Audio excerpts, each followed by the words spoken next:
আমি কান্না জড়িত কণ্ঠে বললাম, বাবা তুমি এসব কি বলছো? মাকে কেন তুমি খুন করছো?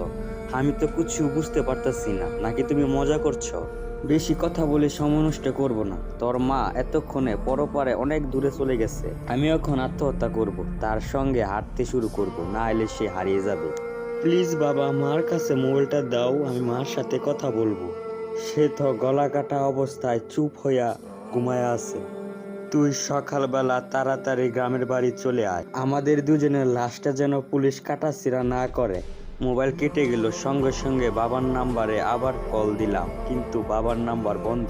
মার নাম্বারে কল দিলাম, লিঙ্ক হচ্ছে কিন্তু রিসিভ করছে না।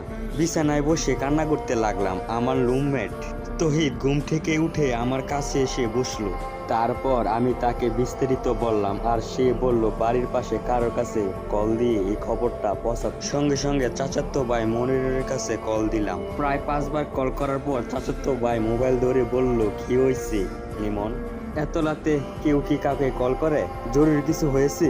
আমি কান্না করতে করতে বললাম, মনির ভাই আমাদের বাড়িতে একটু গিয়া দেখবা মা বাবা কেমন আছে। কেন, চাচির কি হয়েছে? বাবা নাকি মাকে খুন করেছে, আর সে নিজেও আত্মহত্যা করবে।